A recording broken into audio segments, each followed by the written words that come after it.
大家好，歡迎收睇銀髮族手機教學。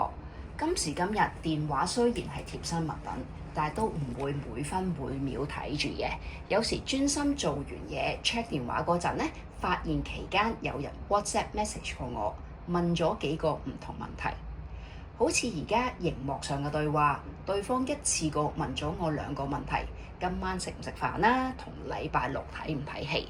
我就咁就答 OK 啦。佢都唔知道我回答緊係第1個問題啊，定係第2個問題。如果可以引述邊個問題回答，咁就會清楚好多啦。我哋示範一下點樣引用指定嘅 message 啦，然後回覆。咁而家喺熒光幕見到嗰個group chat 啦，咁啊群組入邊，咁譬如話我之前已經講咗好多嘢啦，咁我碌上去碌，咁我想回覆翻呢一個 message 嘅，咁我就長撳呢個 message 啦。然後咧，佢就會出咗一個 menu， 有個菜單咁嘅樣噶啦。咁然後咧，你就可以撳回覆，撳一撳。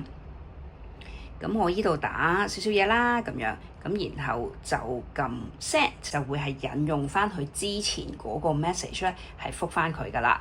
咁你點一點本身呢個 message 個位咧，佢就會即刻彈翻去本身前面，可能我星期2嘅時候將個 message 嗰個位置喺度噶啦。咁仲有一個彩蛋咧，就係話譬如啦，我依度回覆嘅時候咧，係回覆晒呢一個 message， 而其他所有嘅人喺呢個群組咧都會見到嘅。如果你私底下回覆佢，咁唔喺個群組度俾其他人見到嘅話咧，你係可以咁樣做嘅。呢個就係個彩蛋啦。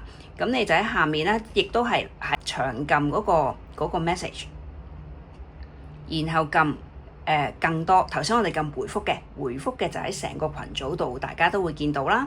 如果你係撳更多呢個位，咁你就會有一個位咧，就寫住私下回覆。咁我撳一撳私下回覆。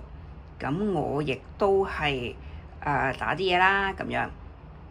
咁你會見到咧，其實呢個 message 入邊咧，其實已經走咗離開咗個群組啦。係咧，我1對1同呢一個人嘅對話嚟嘅。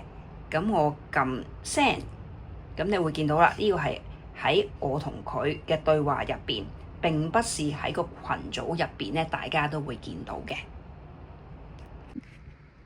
今日嚟到呢度，多謝收睇銀髮族手機教學。